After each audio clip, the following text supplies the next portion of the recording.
All right. All right. All right. Welcome to Live Courageously podcast show number 2 of 2023. I'm your host, John Duffy, and today's show is unique and a first for me in that my guest today is someone I don't know personally and never met in person yet. This show is titled Live Courageously because that's been the conscious theme of my life for the last 3 years since the beginning of the pandemic in 2020, and also an unconscious theme for most of my life.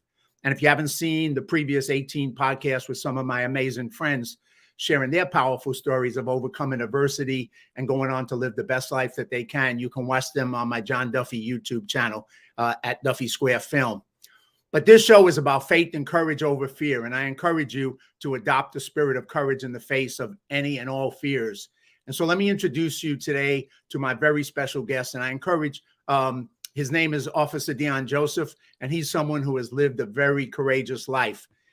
Some of his life, while very different than mine, resonates with experiences I've had in my life. I grew up in the South Bronx, New York City, and dropped out of high school at the age of 15. I went on a journey that led me to today.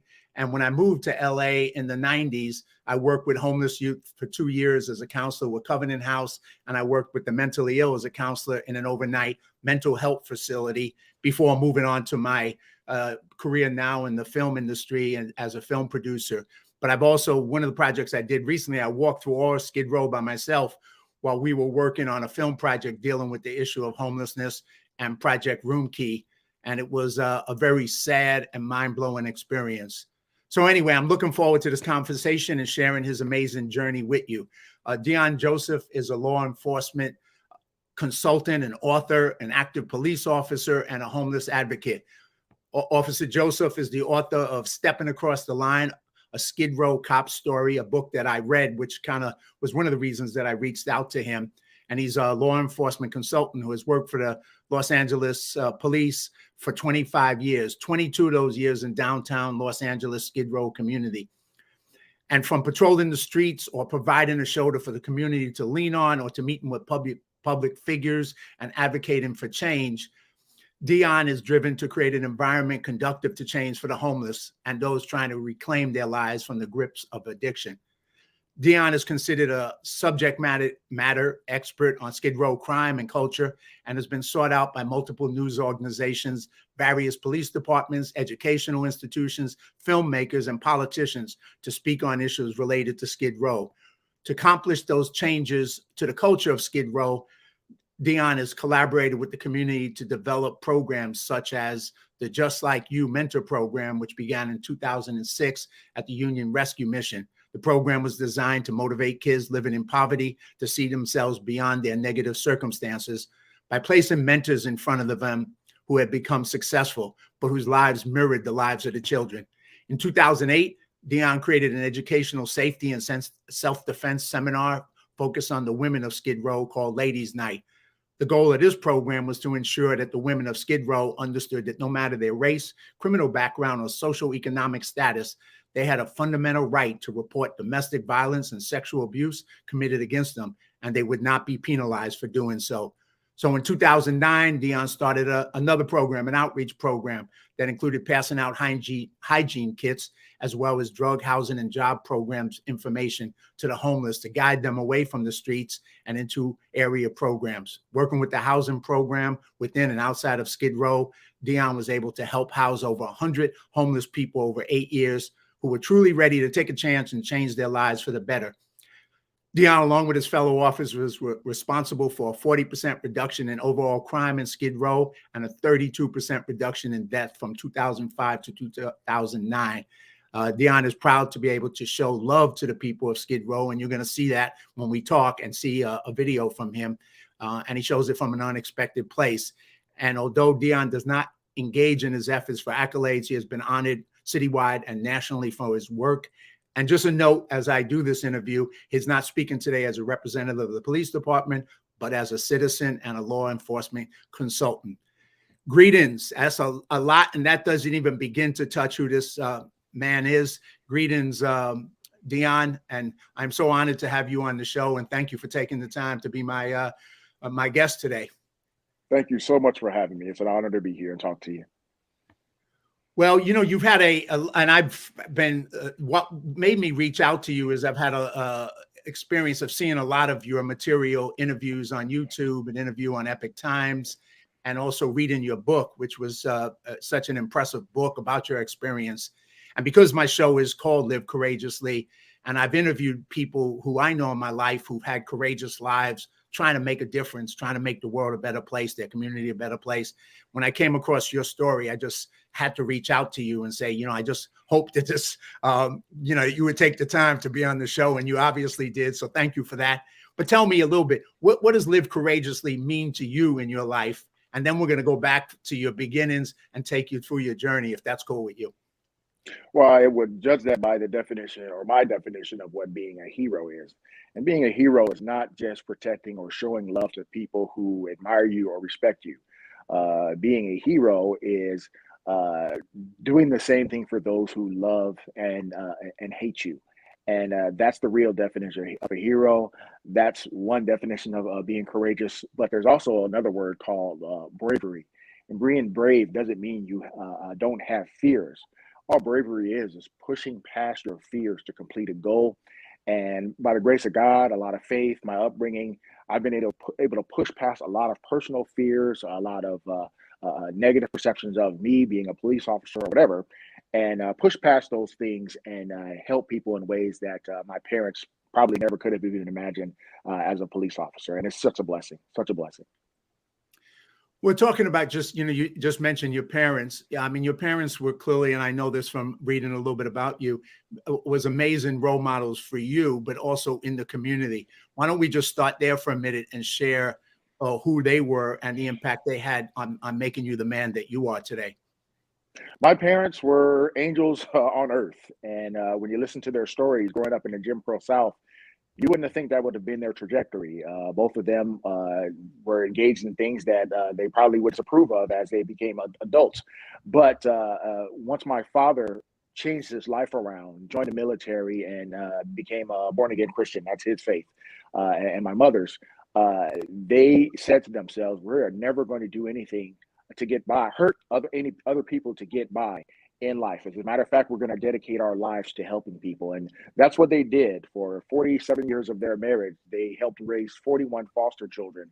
And some of these kids came from sexual abuse, neglect, physical abuse, you name it. These kids, we had crack babies in our home, kids who were raised by neo-Nazis who were afraid of us until they got their first taste of fried chicken and collard greens, completely changed their life forever.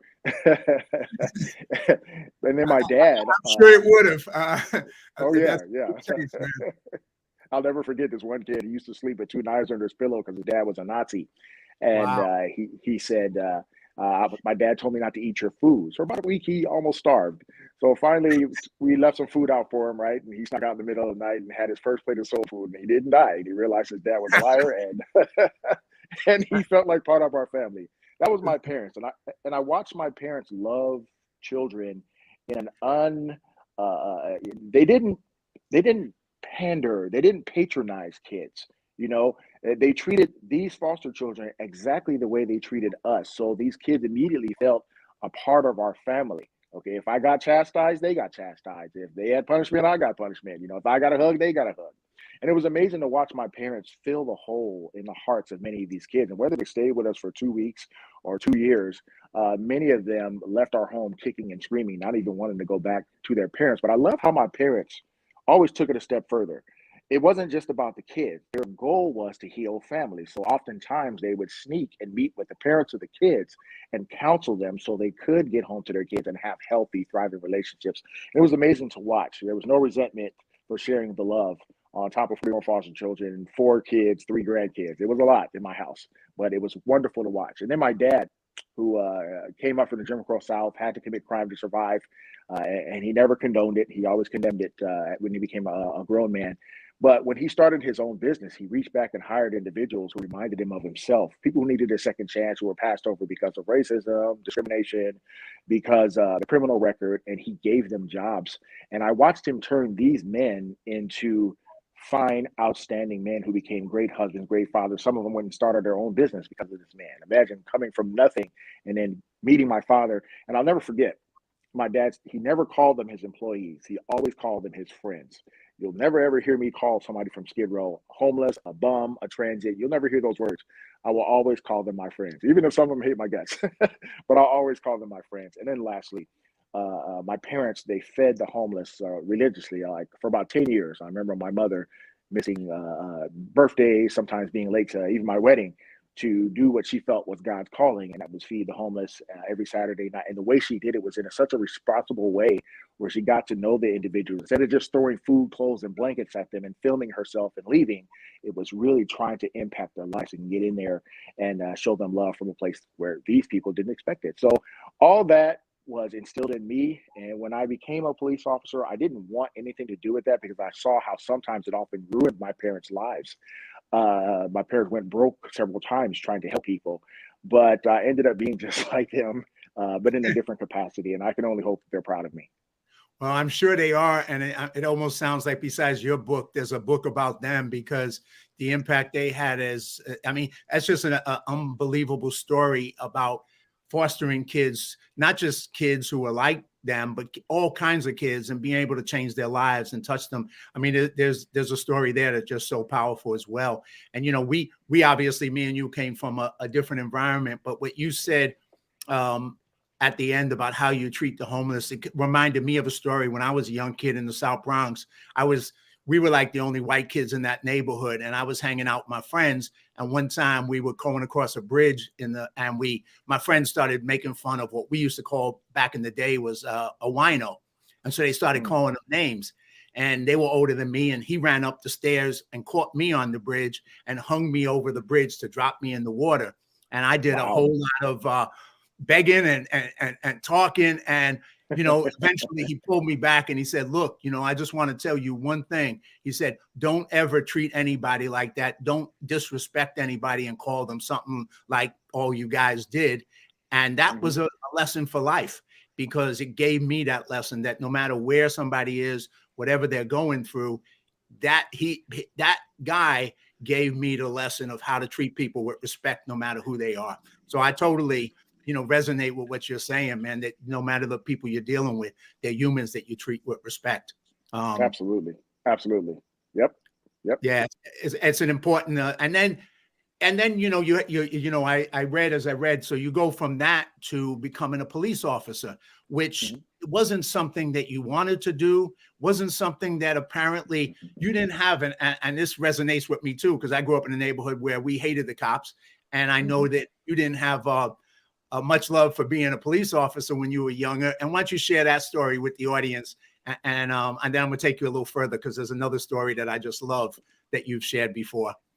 Yes, being young and African American, it's almost like we're indoctrinated or with the belief that white people, the police, they're our natural enemy, and we have to fear them. So all my life, and I didn't get this from my parents. My dad never instilled fear in me. It was the opposite. But of course, my dad couldn't watch me 24/7. But when I was in high school, we were influenced by the music, NWA, Public Enemy, KRS-One. They were my favorite rap groups. I joined an activist group in my school. When that activist group first formed, it was about, hey, we need to talk about more African American success stories rather than focusing on slavery. These are the things they want us to focus on. So let's focus on the things that we were great at before and after slavery. And I was like, man, that's what attracted me to this group. So it was going very well for about 2 weeks, and then our leader ended up quitting. So he was replaced by a guy who was from the Nation of Islam. And of course, this young man, I love him to death, but he came through with a conspiracy theory. The government's out to get you. The government's trying to kill you. The police are out to get you. And every day we met with this guy, it was the same thing. America hates you. America wants to kill you.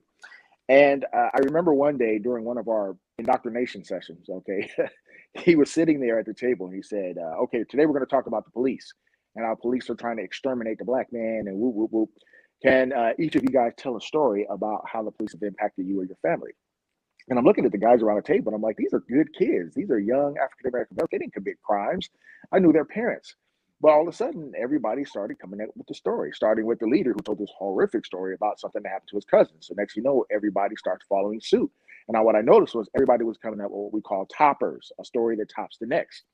And when they got to my friend on my right, my left, he didn't know what to say. So he said, "Hey, so what happened to you, brother?" And he goes, "Well, every time I step outside my house, the police harass me." And I look at him and dude, your mama doesn't even let you out the house. I can't even get you to come out and play basketball with us because of your religious beliefs. And I'm like, what the heck is going on here? And that's what I'm going to apologize to America right now. I was coming up with my topper too, but I was raised, I was raised to be honest. And when I saw that with my friend, I realized what was happening to me. And after a couple of weeks and another incident, I decided to leave that group. But I still had a negative perception of the police based on being racially profiled a couple of times as a young man. Then came the Rodney King incident, Dalton Street, and a couple other incidents that occurred that really the media got involved and made it about black and white. It may have been, it may not have been, but it basically put the community versus the police for ratings and click ratings and likes, and sponsors. And it was nonstop. The music, the radio DJs you listen to, it was the police, the police, the police. So I did not have a healthy view of the police. Matter of fact, it was hatred, and I should have known better because I had an uncle who was a police officer who was a really great human being, but I didn't care. The influence of the outside had more of an influence on a young African American male than anybody else. So then I became a man, and my parents started the first black-owned shopping center in the city of Long Beach. We owned an entire lot with multiple businesses, and I was so proud. Wow. And we were trying to give back to our community and empower the community. And then after the riots and a couple other incidents, then the economy crashed. I think it was in the early 90s. And we had to shut it down. And I was out of a job for 4 or 5 months. And I was raised to go get a job, to work, to grind. So, and then I met the most beautiful woman in the world, my current wife. And she's going to stay that way. I said that like I'm going to get rid of her. My current wife. But anyway, my wife right now. I met her, most wonderful woman on the planet. Of course, back then I was raised as a traditional man. I have to take care of, I have to make sure that I'm able to take care of her. So I put my name in many hats and nobody would hire me. Some of them, obviously, because of discrimination, my skin color. I didn't have a criminal record. But then my uncle and another friend of mine said, "Hey, look, this department is hiring." I can't mention them, but this department is hiring. They are accepting you regardless of whatever going on. Give it a shot. And I thought to myself, you know what? I can't, not that one, but I'll put my name in the hat anyway. Out of all the jobs that applied for, the only one that said yes was the department I'm working for now. And I wasn't happy about it. I was like, oh, but I needed this job, right? So I figured I was going to do it. And I was going to stay in for about 3 years, go to college, get a degree, and leave, do something else. Prior to that, I was told by some members of my family and my in-laws, don't let those white boys change you. They're going to teach you to hate your own people. All the things that I was indoctrinated to believe, and I was scared. I was terrified. But then when I got to the academy and I was in the academy, I learned that 99% of what was told to me about policing was absolutely false. I learned about the history of policing. I also learned that the department that I worked for was teaching us more about human relations and race relations than teaching us how to keep our heads from being blown off in the streets. And Wow. that surprised me. I literally knew more Spanish than I did how to slice a pie in the academy during the building search. And it was like really shocking to me. And another pleasant surprise is how we were able to have this dialogue, and I was able to express how the African American community felt. Not one time did my agency say that Black people were the enemy. Not one time did they say that Black people were targets, and none of that. So that helped wake me up to a degree. But as I graduated the academy, I still held those beliefs. And it wasn't until I got to Venice Beach. That was my first gig on probation. I was on probation. And Venice is a great place. I should have enjoyed it, but of course I was on probation. So they were on me like a hawk. I had one training officer say to me, "It's my job to fire you." I was like, "Oh boy."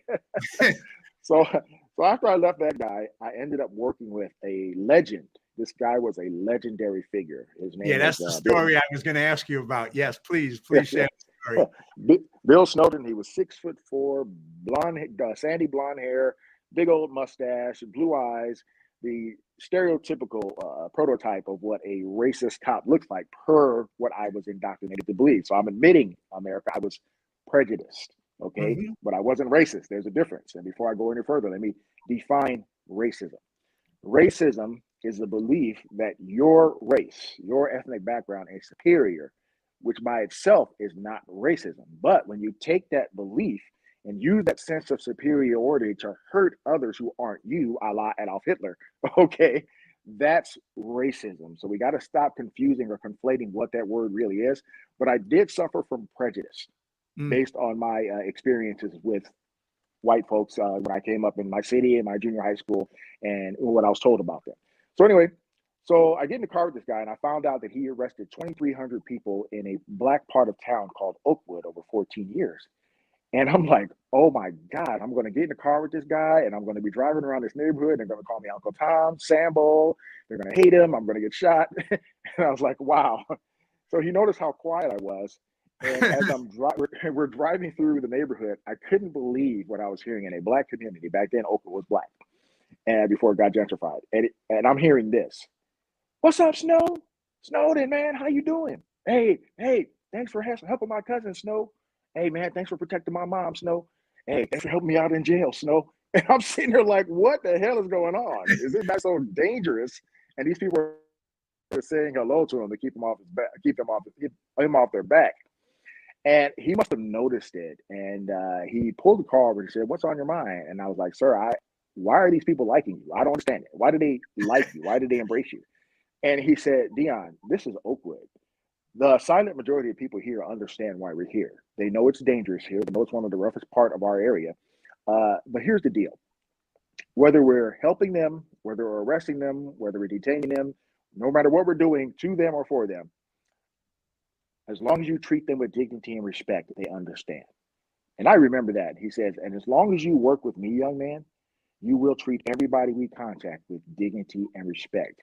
Now, it wasn't that I needed that lesson, but what Sure. it did was affirm to me, because I've learned that all my life from my parents. It Right. affirmed to me that it's okay to be this way as a police officer. And working with this guy really inspired me. And I literally, from a white officer, and it had nothing to do with his skin color. And and this is the truth, biggest truth I'll ever tell you, because they always talk about, well, you should have black people policing black communities. That's stupid. It's not about your skin. It's what's in your heart. And what was in this guy's heart was pure gold. His motivation to arrest all those drug dealers was not because he hated the community, it's because he wanted to help them, and the That's community right. recognized that. And I took that and I modeled my career. After I got my 5 years under my belt and started to know my job, I modeled my career after that wonderful officer who was always going to be my hero, one of my heroes until the day I die. But yeah, and now in the Skid Row, about after my first 7 years in Skid Row, I started getting calls from the rooftops. "Hey, Joseph, God bless you, Joseph. Hey, man, come over here. I got some cake for you, Joseph." You whatever, people screaming my name from the rooftops. 86-year-old ladies covered in scabies, kissing me on the cheek. I took it to a whole new level than he did because people were You hugging did. me, stopping me. Yeah. You So I think did. he And would be proud of me. we're going to have a chance to, people are going to have a chance to watch a little short video in a minute of the level Yeah. you've taken it to. But, just what you're saying, Joseph, is people, unfortunately, I think too much don't get a chance to know people individually. So we come with our beliefs, our prejudices, and we all have them based on whatever unique experiences we have, whatever our culture is, whatever our neighborhood was, we have them. Because if we don't know the other people, we don't know the other people. So we believe what we've been told to believe. But when you get a chance, Can I elaborate on that real oh, quick? absolutely, please, Just for a please, second. I didn't mean to oh, interrupt, but 100%, please. I'm on this campaign in 2023 based on this wonderful, wonderful statement made by Dr. Pam Wiley, who is another hero of mine. She helps young men on the spectrum of autism, and every now and then when I'm available, I go and mentor those young men too. And I remember we were at an event and she said this. She got on the mic and she was talking about how she hated cops based on what she saw with George Floyd and all this other stuff. And then she learned working with another cop who helps as well. And she said this. She says, "In the absence of meaningful contacts, we tragically rely on stereotypes of one another." And when she said that, I don't remember anything else she said that night. It imprinted itself in my heart. And I'm on this huge mission to try to inspire people to engage in meaningful content. So I just wanted to put that out there. I didn't mean to interrupt, but go ahead. But that was so No, and that's a good point, and it just kind of shifts me a little bit because surprisingly, given who I am and how I look, I shouldn't have had the experience I had. But where I grew up, I hung out with the Black Panthers, I hung out with the Black Muslims, that was my neighborhood, that was my friends. So it took me a while to get, when I went into a white neighborhood, like, how do I deal with these white people? Because I didn't have that experience. So right. and so I kind of had the same beliefs against the cops, the same beliefs, because I was in that neighborhood, and that influenced me. And it took until I got to know people who were different than me, and got to know police, and got to know military, and got to know people who had a different experience than me, that I realized my beliefs and reality were two different things. My beliefs were wrong. When I got to see reality and met people one-on-one, I went, wow, this is one of the greatest human beings I've ever met. But I thought this person was a horrible human being. So, we come at the world with those prejudices and beliefs, and they, there's a guy who I met, and you may not have heard this. He did a feature film, a documentary film called, it originally was going to be entitled Walking While Black. And it was his story of anger at the police department for how he was treated. And somewhere in that thing, his brother was dying. And his brother said, you got too much hate in your heart, brother. You need to find love. Love is the answer. And so his brother died, and he went out and he thought about it. And that thing changed his life. And he changed the name of the documentary to Walking While Black, Love is the Answer. And he started to reach out to the police department and create a relationship between the police department and communities throughout the country to be able to say, let's get to know each other. Let the police get to know the street. And you do that every day of your life. But, it's such a powerful thing if people would just get outside of their beliefs and get outside their experience and go meet somebody who's different and come at respect with that. It's amazing what'll happen. And I think you've had some experience with that. That's so important nowadays, because right now we are now falling for the lust of propaganda. Because now we have individuals who aren't just ignorant like you or I was, and that's not an insult. Ignorance means you just don't know. It's true. Or prejudice, where you're prejudging. Now That's right. You have people with a vested interest in trying to divide us and destroy our entire nation, one community at a time. And it's really tragic. And they're basically patterning themselves. And I'm not calling them Adolf Hitler and comparing them to a murderer of 10 million human beings, 6 million Jews, and 4 million others. But what I am saying, they're using his same propaganda. And he said, if you want to get people to get on your side, tell a lie. Keep it simple and repeat it over and over and over again. And that was targeted for the layman who's working hard, who doesn't have time to go to college or understand this or that. He's trying to feed his family, but he's struggling. So that was for him. Now, for the elites, you make the argument complex, make sure you have letters behind your name when you say it, and then you put it out there and you fool them as well. But let's focus on the layman, because that's primarily who we need to unify with. So Adolf Hitler, he said that. And what was the propaganda he used against, obviously, the Jews? That the Jews were evil, all because this college professor failed him in art class, right? Jews were evil. Jews were trying to take a job. Jews have anything. We're poor. We're struggling.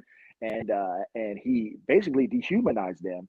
And he understood that you can bring people together faster using hate and outrage than you can using love. If you don't believe me, well, let's ask Dr. Martin Luther King. We can't. Someone shot him on a balcony in Memphis because he was trying to bring love and understanding into a very, very serious issue. So, but he understood how that you could use hatred to bring people together. So if we could get our current detractors to stop adopting this philosophy to dehumanize cops and dehumanize anybody who isn't them, I think we can save our country. But if we don't, I'm afraid of what this country is going to look like in about 10 years. If we don't reverse this and get on these college campuses and really stop a lot of this propaganda that paints everybody with such a broad and destructive brush that we end up losing sight of the individuality of individuals, instead of this collectivism of negativity that we're engaged in. It's really tragic what we're seeing. Well, I have to agree with you and echo you, and I say, God always had a bigger plan for me than I have for myself, apparently, because I've come from, I was on that group of people who were I was on the far left. I was a communist leader. I was, looking to overthrow the U.S. government. I had all those kind of beliefs and pushing out those kind of beliefs without, and it took a while before I had a light bulb moment and then another light bulb moment. And I started to realize, and 9/11 was the final one for me, where I looked at all my beliefs up until that point and I said, you were wrong about this. You were wrong about this. You were wrong about this. And I just went through all these beliefs I held that were wrong. And I kind of said, I recreated myself at that moment and became a born again American.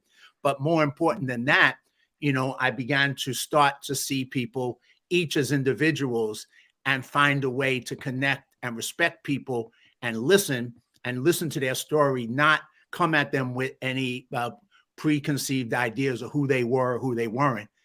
And that allows us to talk to each other. And you're right. I mean, it's going to get bad unless we find a way to take that message out to people, to start finding a way to get past the differences, to listen to each other, to find a way to say, what are the issues that we can change, that people need to change, like the homelessness, like veterans living on the street. There's so many things we can make better rather than fighting with each other on social media, which is such a waste of human energy and time besides everything else. What can we do to make it better? That's the bottom line. And if you ain't doing something to make it better, then start doing something to make it better. You know, that way you can be proud of yourself at the end. And while trying to make it better, make sure while making it better, you're doing it from a truth-based foundation, not an ideological one. Because Correct. where we're losing sight, where we're losing people, even with our efforts to throw billions and billions of dollars at the homeless problem, is there's no universal fix. There's no universal fix to homelessness because there are levels, there are layers, there are people struggling with mental illness, there's drug addiction, there's PTSD, there's trauma, there's dementia, there's all these things. You can't just fix it and say, okay, let's house them first, that'll fix it. That's not true. That's not true unless we create environments conducive to change in the lives of these people. Nothing will change. No matter how many buildings you build, no matter how houses you build, no matter how many billions of dollars you throw at the problem, it's going to always exist because you're not really dealing with the root cause. You're dealing with it from an ideological perspective. My college professor said this is the way, or some advocate said that this is the way we're supposed to do it, and we're not going to deviate from it. And that's failing on all fronts. So I'm hoping that over time, our elected officials, who is another part of the problem, not all of them, but they're the same ones pushing this propaganda, can finally wake up and say, okay, we're doing it wrong. I can't wait for the day. I'm probably going to have a heart attack when it happens, when I hear a political leader say, you know what, I think we better take a step back. I think we screwed up here. I want to hear that so bad. Oh, I bet you do. They're all too proud to admit that, you know. But they are, and I bet you do. And I want to pivot now because you just kind of opened this up, and I wanted you to go deeper in it. So I'm just going to put up a couple of two or three pictures. Then I'm going to show that video of your work on YouTube, and then I want to come back to you speaking about, from your experience, those issues, all of those multi-issues, that there isn't a simple solution. There's mental illness, there's addiction, there's, you name it, abuse, on and on and on and on down the road. And how do you solve all those things? You don't solve them with simple solutions, and definitely politicians don't have answers to any of them. But I want you to weigh in because you know, and they don't listen to the people who are on the front line. And that's the other problem. The people on the front line who have real experience are ignored because the people who know better than all of us put forward ideas as to what's going to work, and none of them do. And they never, like you say, they never get to that point to say, to do what I did, to say, hey, I tried, I had good intentions, but I was wrong. I tried, I had good intentions, I was wrong. Doesn't matter what your damn intentions are. If it doesn't work, admit it and move on and come up with a better solution. So let me just throw a couple pictures up of you, and then I'm going to throw into this video, if you don't mind. We'll come back and then we'll go a little bit further. Here's one, obviously, Skid Row, which is, you know, I know you said it's like the Mecca for all things homeless, and it's a 50-block radius in downtown LA. Here's another one. Whoops. Let's see if I can get rid of that. And then get this one up.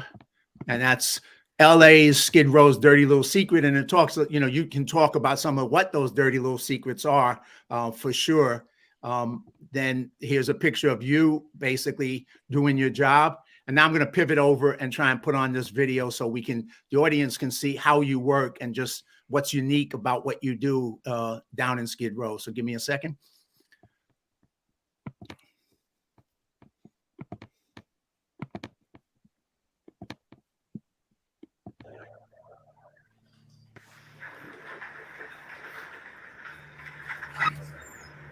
Somebody would come in from Skid Row, and none of them wanted a police report. They just wanted us to call an ambulance and whisk them away to safety, but they didn't want a police report because we don't want to snitch. We have to live here. That's how bad Skid Row was. When I go out in the streets, I'm reminded me walking the streets is keeping somebody from getting hurt.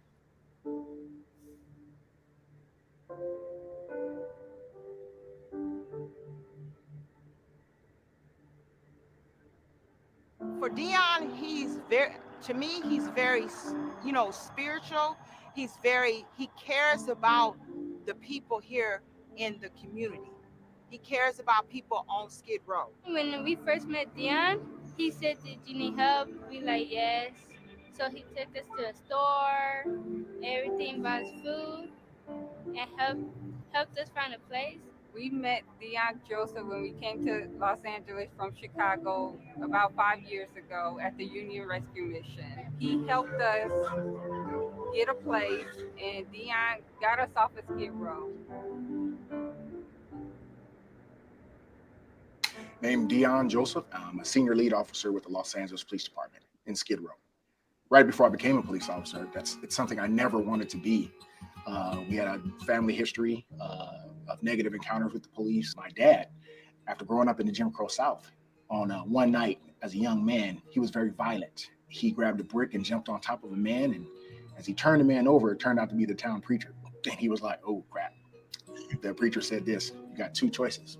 I either call the sheriff and have you locked up for the rest of your life, or you come to my church every Sunday for 2 months. You do that, we're even." Thank God he chose the latter, or I wouldn't be here, right? And he found the Lord, met my mom. He decided to take his family to California, and he said he would never harm anyone to get by again. Hey, young lady, how you doing? You need some water? Yeah.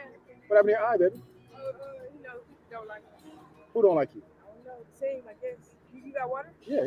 Just water. I'm Officer Joseph. How long you been down here? Just this year. Yeah, you are kind of a new face. And it's kind of hard getting housing. And they reject me a lot. I got a couple of friends who might help you out, okay? Okay, Put that in your phone. Okay. What's your first name? Denise. All right, so I'll be waiting for you. Okay. All right. Hey, now. See, that's what bothers me. And I know she wants to tell me who did it, but she's scared. I have a philosophy that I've always, carried myself by. Being African American and being indoctrinated to hate and fear the police. Once I got out there and learned my job, I was allowed to be myself, and I'm thankful to be able to work on a department that allows you to be yourself. My badge and gun, they are not my means to invoke change, but it's always going to be my faith, my heart, and my concern for them that will always be my unyielding dogs of war. What's up? My definition of a good police officer is not just one who patrols a community, it's one who actually becomes a part of it. And I became a part of the fabric of Skid Row. Like when one of them gets hurt or killed, it affects me. Your heart should be the catalyst for any noble thing you want to do. That's a good thing. But you always have to use your head to get it done. You always have to, because if you lead with your heart, you can make things worse or you can get it broken. And so yes, my heart inspires me to go out and love these people, but I have to use the law, I have to use my head, and I have to use every tool in the book, my upbringing, my training, to make sure they're safe and feel loved at the same time.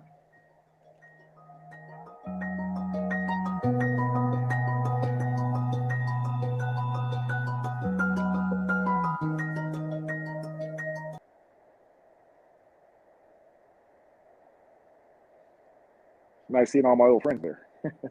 Yeah, I bet. And there's that's just such a powerful video. I don't know for the audience, but for me, just watching it, because you touch on so many things. You touch on, obviously, the role of your heart and love, but also your head, because you got to make decisions, because if you, sometimes, as you lead with your heart, you do something, but it's not helpful. It makes it worse.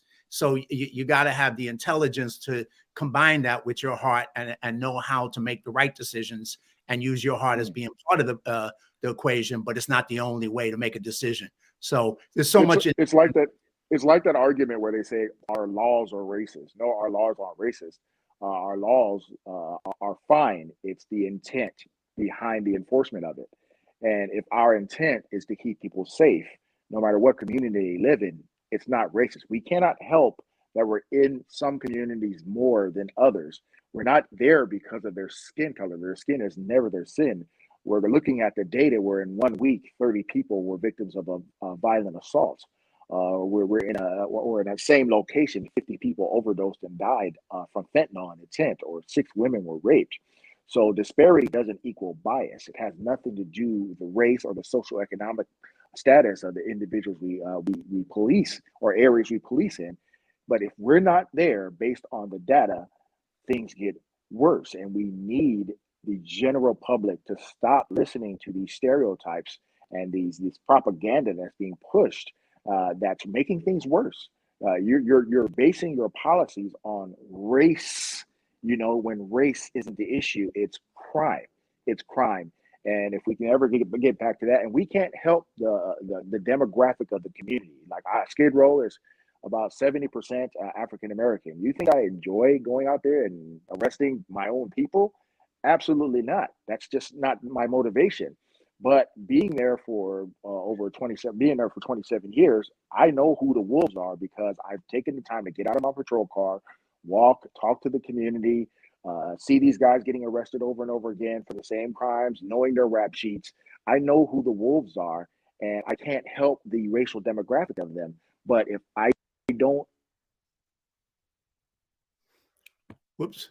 I think I just lost you. Your volume went off. Deon, are you there? Yeah, I lost you. You muted. Well, I'm just going to talk for a second while you try and get your volume back on. Yeah, you just went mute on me. Anyway, what you were saying exactly. Can you hear me? Oh, you almost came back. You know, in that situation, it isn't the demographics like you said, and I'm going to just keep going until you come back on, but it isn't the demographics. It's the reality that you're there to protect the vulnerable, to protect people like that woman you spoke with in the car who got beat up, being there to protect her and protect the old people and the people who are most vulnerable in those neighborhoods, no matter what those neighborhoods are.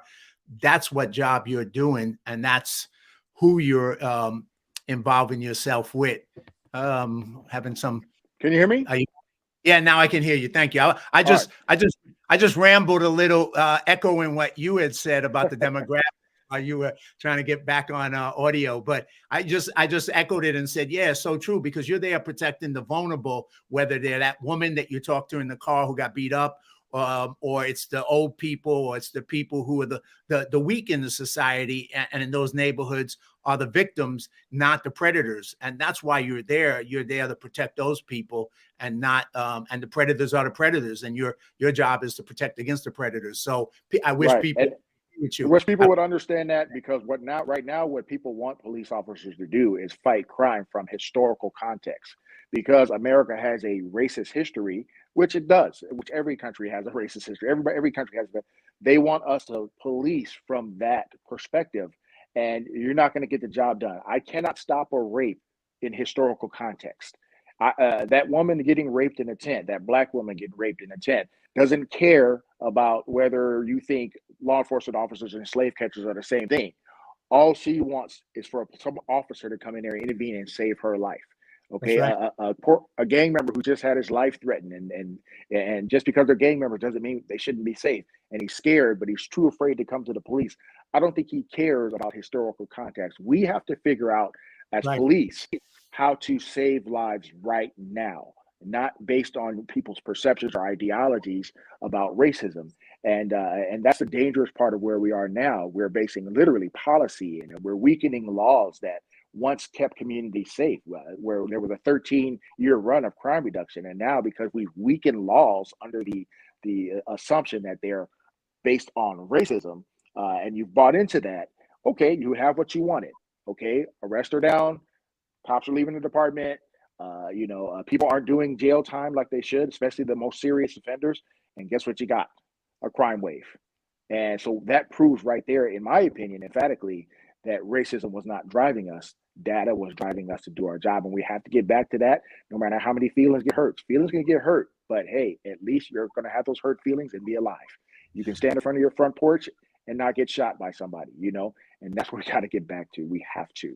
And, I agree with you. And you said, one time I saw you say something, and I think it's just, if you can just weigh in on this too. And once again, good intentions, throughout my lifetime, I realized that good intentions most of the time have turned out to be bad policy. Bad has affected the people it's supposed to help in the opposite way and has not been helpful. So the people who said, well, yeah, we were trying to help them. Yeah, all right, I agree. But that's not the answer. The answer is, what is your results? Always judge it on the results you're getting. And like one of the things you were just mentioning, when they allow tents to come into the whole environment of the homeless world, whether it was downtown or in other cities, was that a good thing or a bad thing? Well, it was done out of good intentions, right? Somebody thought this would help the homeless because they have their own tent. And so that was the intention. What was the outcome? And from you on the ground, what did you see, and how did it lead to negative consequences because of that? The outcome of that was more human trafficking. Gangsters were able to hide the trafficking of women and others. Men get trafficked there too, and even children in the tents. The tents being utilized to store cocaine, methamphetamine, and fentanyl, things that are killing people every day right now. Marijuana, I know people, oh, marijuana is a big deal, but they're lacing fentanyl with everything. So now, yes, marijuana can be included in that conversation. Storing weapons. Now, here's the thing a lot of people don't know. Places like Skid Row that are crime-ridden, allowing them to be encampment zones are dangerous. And listen, any city who is thinking about falling for this narrative that this is okay, please listen to me. We're watching Austin, Texas fall right now because they wouldn't listen to me. Okay. Thankfully, thankfully, another city reached out to me recently, says, hey, we're worried. We're about to go the same way. I'm coming. Okay. I want to come and share. But don't fall for this narrative, because here, places like Skid Row that are crime ridden, when a homeless person comes down to Skid Row or places like it to set up a tent, what's going to happen is the gangsters already have control of those blocks. So in Skid Row, there's a crime syndicate called the Downtown Gangsters, aka the DTGs, and they're a mixture of Bloods and Crips who work together in harmony to sell drugs. They have a gentleman's agreement. Say, hey, there's enough customers here. You take these hotels over here. We'll take the street over here, and let's just get along, and we'll all convene at the park and collect our money off the backs of the homeless, right? So what happens is when you come and set up a tent in Skid Row and you're from out of town, like we're getting a lot of out of towners coming in, you think because our governor said, hey, come on down, we're going to help all the homeless, and you come on down from sunny Florida or Colorado and you pitch a tent in Skid Row, here's what's going to happen to you. You're going to have a gangster come up to you and say, who are you? What the hell are you doing here? And you're going to say, hey, I'm just homeless, just trying to pitch a tent and trying to get some services. Well, the gangster's going to say, okay, well, you don't belong here. If you want to stay here, here's what you have to do. You either have to pay us to live on the sidewalk.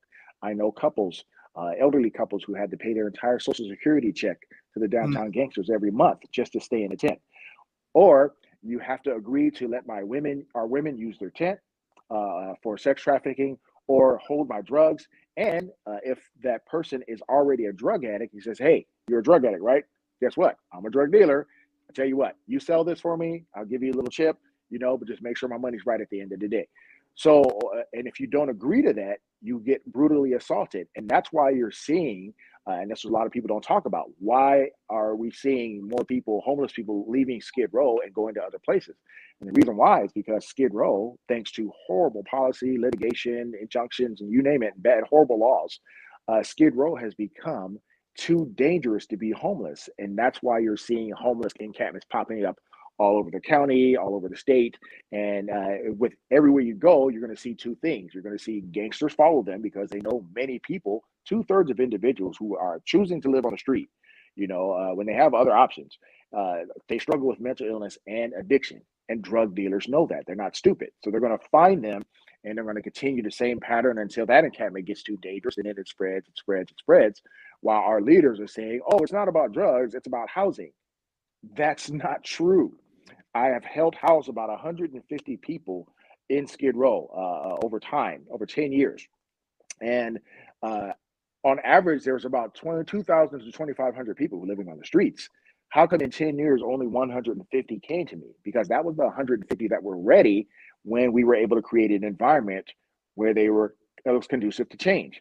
But they were finally ready. The other 2,000 knew, hey, you can go to Joseph and get a leg up on housing or a shelter, but they refused to go because there is addiction that keeps them, whether it's alcohol or drug, keeps them anchored to the sidewalk. And without a push, whether you use law enforcement or whatever, a push to get these people to services, many of them aren't even going to choose housing. And I'll prove that. Out of the 150 people that I housed, about half of them left the housing within a week. And the reason why they left the housing was because they were addicted to drugs. Exactly. And of course, in the housing programs, they have case managers and they have rules where you can't do X, Y, Z. Now, some of them believe in harm reduction, where they say, okay, you can have your crack pipe in your room, but we have caseworkers. Okay, I think that's a failed philosophy, but that was their deal. The problem was a lot of these individuals who got housed still owed drug debts to drug dealers on the streets, and the drug dealers knew where they were. So all the drug dealers do is send their people in there and knock on the door and say, "Hey, I heard you got housing. Congratulations. And guess what? You still owe me $500, $600. So this is what you have to do. Get out of your room for 12 hours so I can sell my dope here. Or you stay in here and make sure you sell our dope." And that's why a lot of these hotels, low-income supportive hotels, not all of them, but many of them have become complete total drug dens where the people that live there are saying it's worse inside the hotels than it is in the darn street. So you have some of those people just leaving, A, because of rules, or leaving because they got kicked out by the criminal element, or leaving because inside the hotel is just as bad as it was in the street. So I'd rather take my chances in the street. And these are the things that they're not talking about across the nation, because we're having our politicians, and I'm not knocking all politicians. I don't want to come off as a jerk politician. There are many great politicians out there, but too many of them are silent on this issue. They need to start speaking up. Have bought into the homeless industrial complex. And what that is a group of elites who come in and say, we know the answer to solving homelessness. It's not enforcement. It's not any of this. It's housing first, and that's going to solve it. They don't know what they're talking about. They have no idea. They studied a book. They saw it from a 30,000 view. They're a college professor. Some college professor with a PhD says this is how it should be done. And our leaders have this mindset. Those are the experts. Right. But they don't talk to people like me. They don't talk to the mental health counselors who are walking the street every day. They don't talk to the fire department who sees people in agitated states of delirium, and respond to these calls all the time. They're not talking to the boots on the ground, and they don't have to talk to me. I don't need them to talk to me. I'd like for them to, because I have a lot of experience.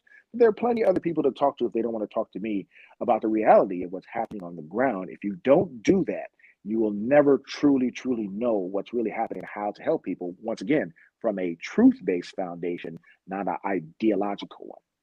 I mean, I can only say 100% agree with you on all of that, because, in my experience, when I was a counselor with runaway kids in Hollywood, we looked at it, some of us, not all of us, but some of it looked at it from the point of view of there's two ways you can deal with homelessness, or especially young people, which is a little different problem than the Skid Row problem, because they're younger and they haven't had years of addiction and mental illness, but similar. And the bottom line of it was either you empower them to change or you entitle them to continue the behavior.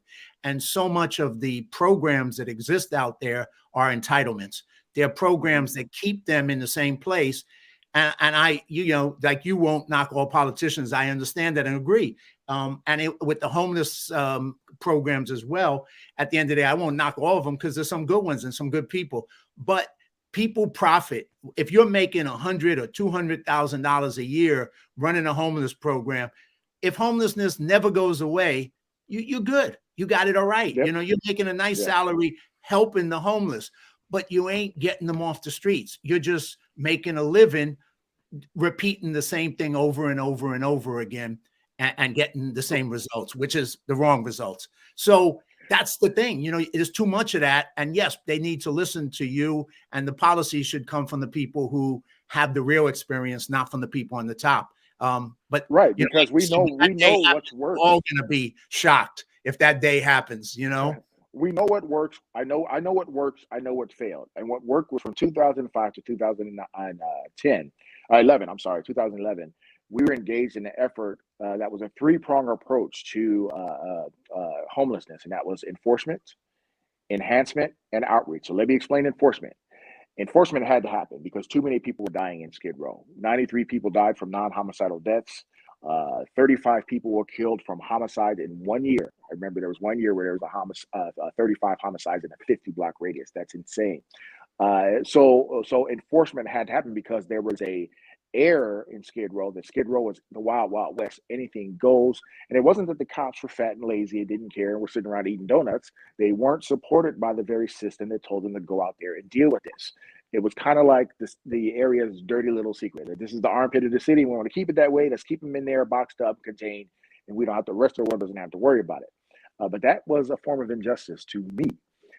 So that mindset changed, and we went in there and we took a zero tolerance stance on crime, and it worked. That alone would not have sustained itself, and I'm going to explain why. In 1978, a former police chief at the same agency tried the same thing, but he was missing two things: enhancement, and outreach. So he tried to bring the hammer, but the hammer didn't last long. It couldn't sustain itself.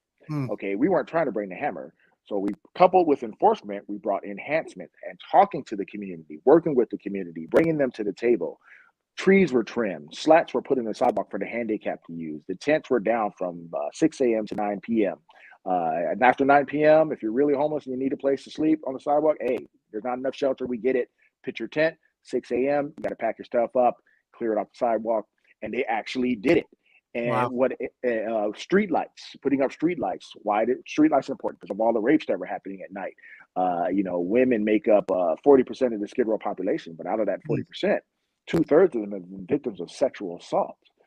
So if you don't tell me you care about the safety of women, but you're okay with the ideology that puts them in constant danger, So what we did was we changed the environment. That was number two, but that alone, those two things would not have sustained itself. What helped sustain it was the outreach that was working synergetically with the enforcement and the enhancement. So let me explain. It wasn't about harassing homeless and just putting them in jail, because that wouldn't have solved the problem. You can't arrest your way out of homelessness. We all know that.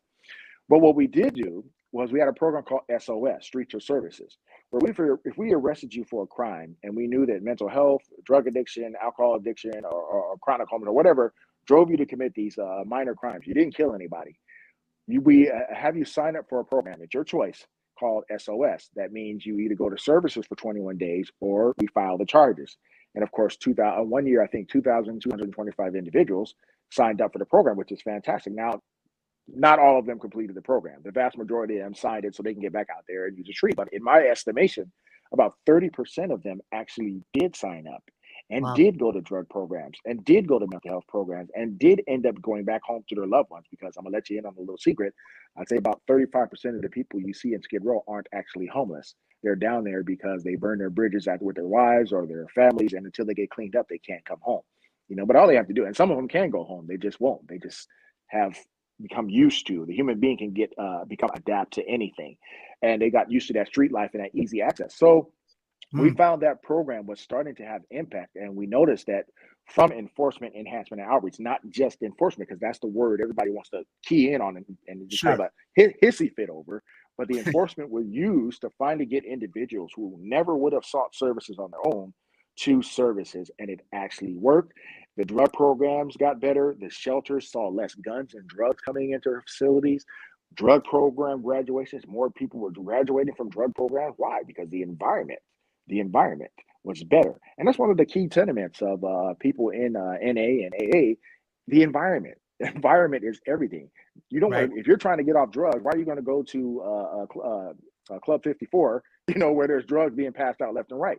You're going to fall off the wagon, That's right. And Skid Row is what that is. So we were able to clean that up, and it worked. What people don't know and don't remember is it actually had an impact. So let's go with data, because some people, give me the stats, Joe. So you can give me anecdotal stories all day long. Okay, here's the data. All crime in Skid Row was down 40%. That means Skid Row was a relatively safe place to live and work and recover in. It was an actual recovery zone. Wow. Death was down 32%. So let me give you an example of that. In 2005, 93 human beings died from non-homicidal deaths. 18 were found dead in the streets like stray animals, beautiful human beings like stray animals in tents and in garbage. In 2009, 63 people died in Skid Row still from non-homicidal death. But guess how many we found in the street? 5. You know why? Because if we're able to see them, we're able to save them. If the fire department's able to see them, if the mental health workers are able to see them, we can save them. And it actually had an impact on death. Let's just talk about homicides. In 2002, I told you, 35 people were murdered in Skid Row. Guess how many were murdered in 2007? 2 years into our program. 3. Wow. So I always tell people, look, I know policing isn't sexy. You want sexy, call the fire department. They're handsome guys. They rescue kids from trees. Now, I'm just playing. I love the fire department. They're great. They're great guys. Fire Station 9, some of the greatest firefighters you'll ever meet. I always like to tease them with that. But no, it's really, a back and forth thing between fire and police, right? Of course. Yeah. But the reality is, I'm not paid to respond to nice things. I'm paid to respond to the systemic failures of all factors of American society. And it's not going to be pretty when I do it. It's not going to look pretty. But if you let me do my job and stop politicizing it, you will see change in your community. You will see change, positive change, not just for people outside of homeless communities, but you'll even see positive changes inside the homeless encampments as well. Working with the police. Now there's this whole thing of social workers can't work with police. That's insane. Why wouldn't you work with me when I can tell you where the most vulnerable people are? I'm the one arresting them every other day, you know? So, and I can prove that theory here. There was a program called Operation Healthy Streets that it was inspired by me because I wrote an article titled Skid Row, a mental health emergency, state of emergency. And I guess someone saw it and it caught fire. And I remember it pissed off a lot of mental health workers. Oh, what is this officer saying? But he's lying. But what I loved was a couple of them says, no, he's telling the truth. So from that, the then city council person during that time, was around 2014, he said, okay, let's put together a task force to get our mental health clinicians, our Department of Children's Services, DPS, adult services, and all these services to get out and walk the beat. The first 2 days they tried to do it, when they launched it, they only got 2 people off the street.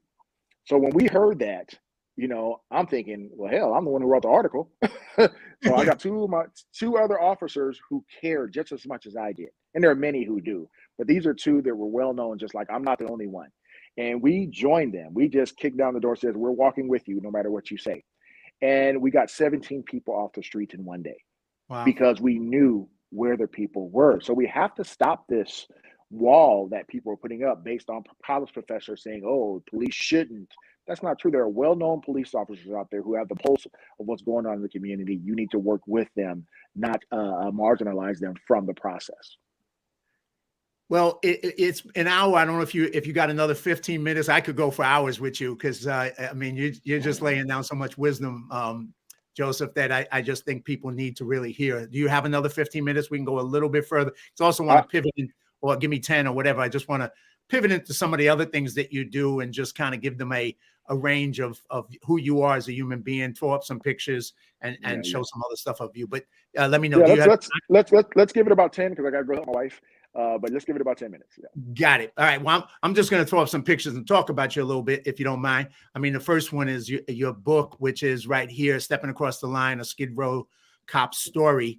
And I would just recommend that to anybody watching, that you go on Amazon, you buy this book, you get a chance to, you know, listen to the story that Deon's laid down, and you get a feel for it. I'm just going to throw up other pictures. Besides all the policing you do so much things that are just like working with missions down there, like for Christmas, here's just a picture of you with a Christmas hat on, doing stuff, with the different community organizations. You're a speaker, you're a motivational speaker. Here's just a picture of you speaking. You speak at a lot of different organizations on different issues. So all around, volunteering at the Union Mission with here. That's a picture of you up there.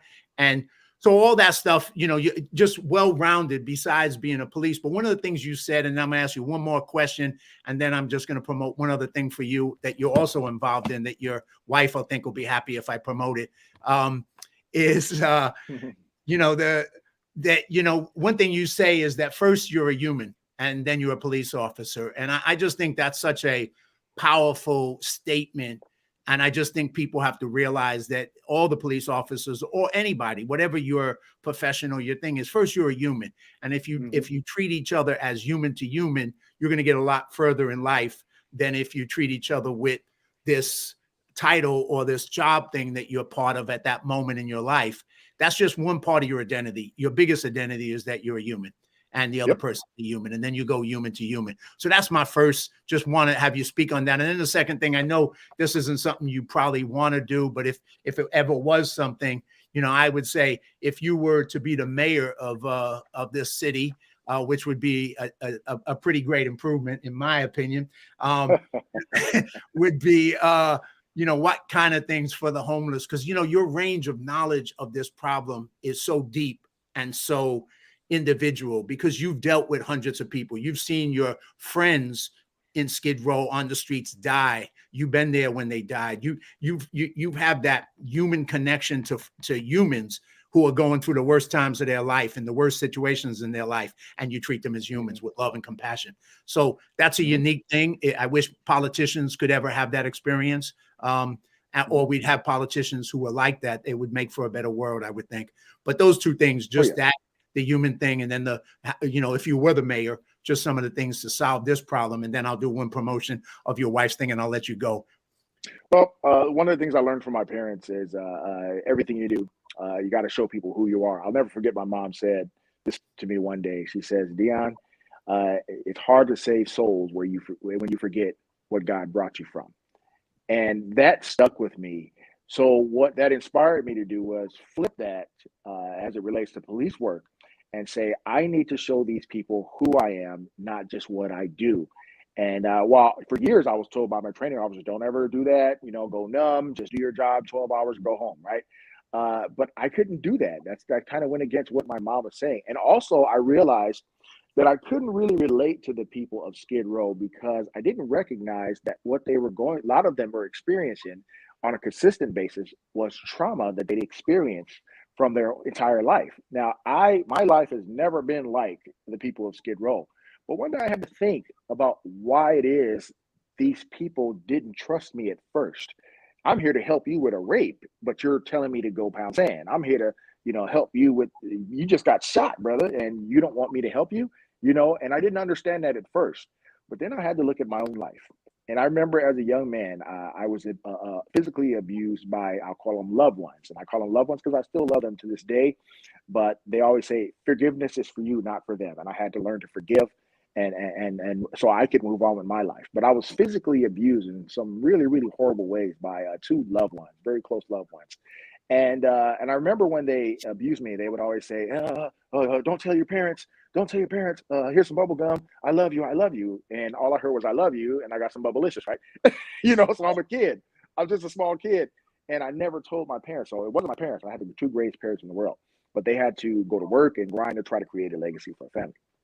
So anyway, so over the years, these individuals really let me down. And then I went to school. I went to a Lutheran school. I'm not saying Lutheran schools are bad. There's some great Christian schools out there. My sons went to one. But at that school, they believed in corporal punishment, and they abused the crap out of me, my brothers, and a lot of the kids in the class. And some horrible things happened there. So I'll never forget one day, my dad comes to pick me up from school because one of the teachers faked a phone call to my parents and said, do we have permission to whip your son? And they hung up the phone and they proceeded to beat me. So after this went on for about 6 months, and then the other trauma dealing with family members, my dad picked me up from school, and I'm real quiet. My dad said, "How was your day, son? How's my boy?" And I wouldn't say anything. And he said, "You hear me talking to you, son?" And I said, "Dad, why did you let those people beat me?" And he was like, "What?" He turned that car around, went back to the school, and I don't know what he did in that office. I know we had free tuition for the year, and not another kid got touched. But for the first time in my life, I had someone step in for me and stand tall for me because I said something. Now, all the other times I didn't say anything. Right. And what I believe in my heart is that the people in Skid Row, they've had their whole lives, 20, 30 years, without someone to step up and stand up for them. And that was going to be me. And the primary reason why is, I look at their situation and I remember, like, the trauma that I experienced as a child still impacts me to this day. I know as a police officer, I have a lot of cops who I worked with who always thought I was a jerk because I was very aloof. I was kind of like Kareem Abdul-Jabbar, where people thought he was a jerk because he was very silent, very quiet, very standoffish. And it wasn't because I hated him. I loved him with all my heart. But based on my own physical traumas, I always had this fear that if I end up getting close to you, at some point you're going to disappoint me. You're going to hurt me. So I always even kept cops. I only have 2 friends on my agency. I always kept cops at bay, and a lot of people don't know this. So if that happened to me, imagine what's going on with the people of Skid Row. So what I did was I humanized them. I humanized myself, and I was able. And what that gave me was this patience. Instead of reacting or losing my patience and say, "Hey, come on, I got another call to go to," I really took my time to really find out who the people were, and they appreciated me for it. So that's the thing about me opening up and trying to be human and show people who I am. not just what I do. And what was the second part to your question? Well, I don't think you have time to get into this. It's a deeper one about if you were mayor, how you would change, because I'll answer that. I will answer okay, that. go ahead, and then I Okay. want to throw up pictures about what your wife's doing that you're supporting her on. I want to do that before we finish. Otherwise, I'll feel like I failed. But Yeah. People always ask what I would do if I was in a position of power. Now, a lot of people, whether you're a mayor, city councilor, you don't really have a lot of power, but what you have is the bully pulpit.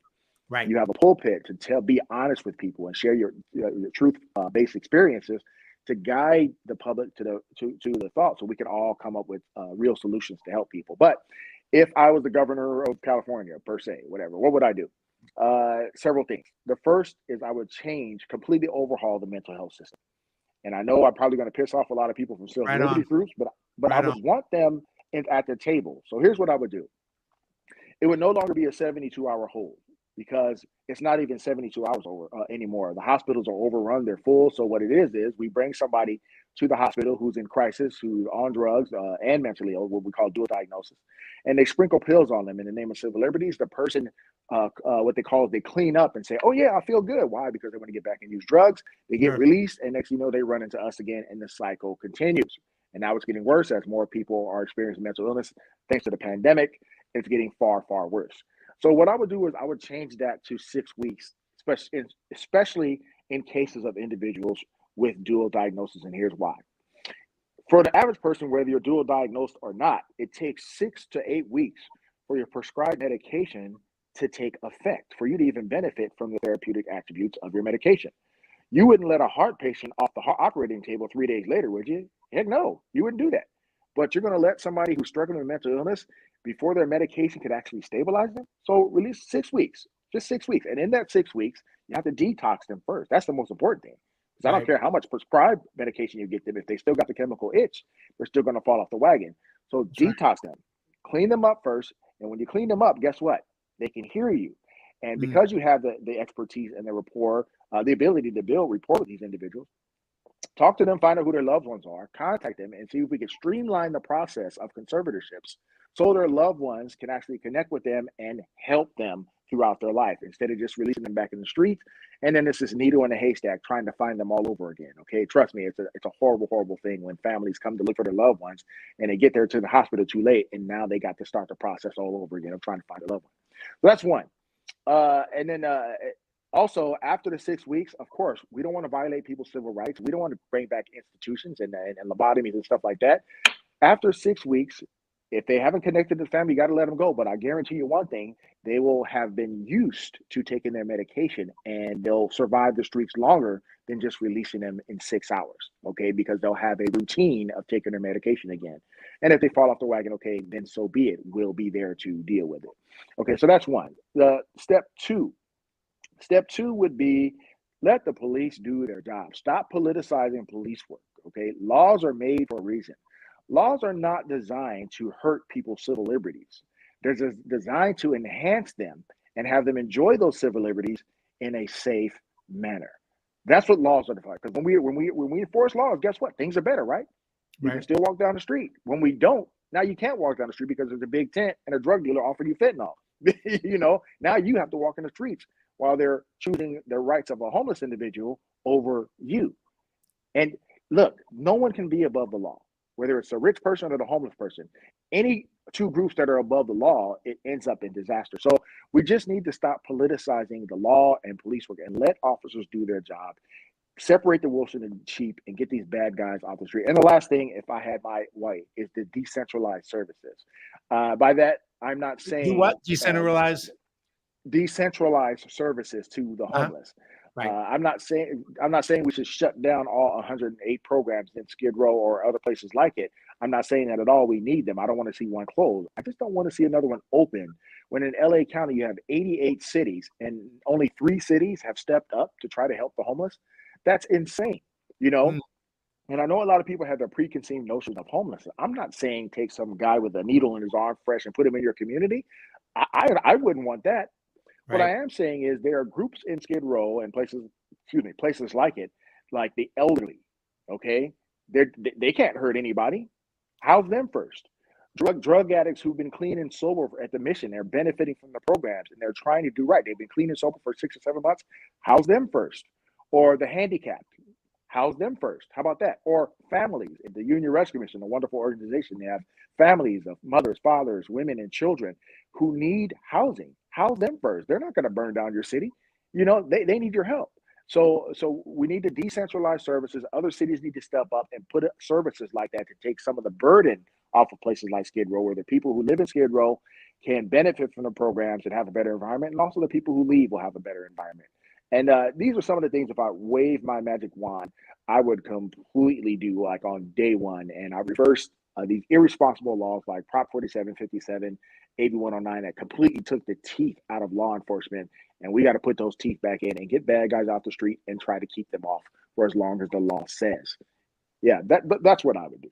Well, I mean, that's very thorough, practical, experience-based ideas as to how to change things. And I think you had enough experience to speak from that reality, not from book knowledge or colleges, but from being out on the street. But not only just being out on the street, you know, wanting to make a difference for everybody, including the people who are going through the worst, and having that compassion and that heart. You combine it all in a package, man. So just really appreciate what you do and have done all your life, and what you continue to do.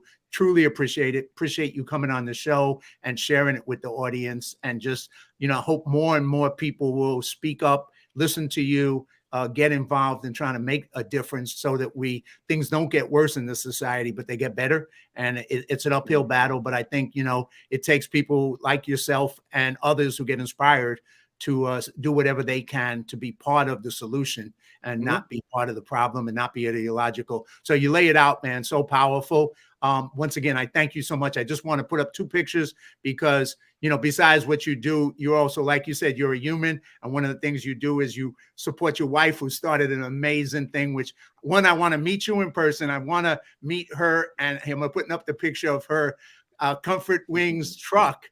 And I love the saying, with God, all things are possible. You know, and I'm going to put a picture of you up there just winging it. Pretty cool stuff, man, because here you are doing something as an entrepreneur. Your wife is an entrepreneur, taking out this Comfort Wings, taking it out there and sharing that, but also sharing a message of love and hope. And the 2 of you, I just wish you the best, you know, blessed. And I look forward to the day I'm going to come down, try her wings. I love the wings, and get a chance to meet both of you in person. But, you know, I'll put up after this your contact information, and also the contact information for Comfort Wings, so people can get a chance to contact you, and also for speaking or for any other events, and also contact her and follow her online, so they can get out there and try those wings like I'm looking forward to. Brother, anything else you would like to add as I wrap it up, and then I'll put your contact information and you can head out and go support her.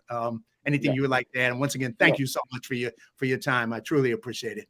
Yeah, just thank you for having me on. Thank you for giving not just me, but law enforcement a voice. There are so many other officers who are doing incredible work besides me. I don't want to give the impression that I'm the only one. No, I know officers I work with at my station who are just as passionate, just as courageous, and across this country. So just thank you for giving law enforcement a voice. That's something a lot of people aren't doing. So I appreciate you for that. God bless you. And hey, you look me up on Twitter, Instagram. I have Officer Joseph fan page on Facebook, on Twitter. On Twitter, it's OFCR Deon Joseph. If you want to follow me there. And if you want to follow my wife at Comfort Wings, it's Comfort Wings with a Z. Comfort Wings with a Z at Instagram or Facebook. And I know if you don't live in the country, just give her a like anyway to just support her, because we plan on taking her nationwide one of these old days. But I'm so proud of her. But thank you so much, brother. I appreciate you. Hey, God bless you as well, brother. Thank you so much, and best to both of you. And like I said, I look forward to meeting both of you in person. Have a blessed day. Take care of yourself. God bless you. Take care. God bless you. All right. Well, that was a rather little bit longer than my usual hour. And what a show! What an individual! What a amazing role model for leadership, for love, for compassion, for representing the police department. and just somebody who wants to make a difference. So thank you so much for being part of the show. And I look forward to, I'm going to be jumping on another show in a little while at 2 p.m., a second one today. But once again, I can't say I'm honored and thankful to have Officer Joseph speak and share his experience, his knowledge, his wisdom, because I think that I just hope that more people, it will resonate and the message will go further. So once again, thank you, everybody. May you make your life a masterpiece, and God bless.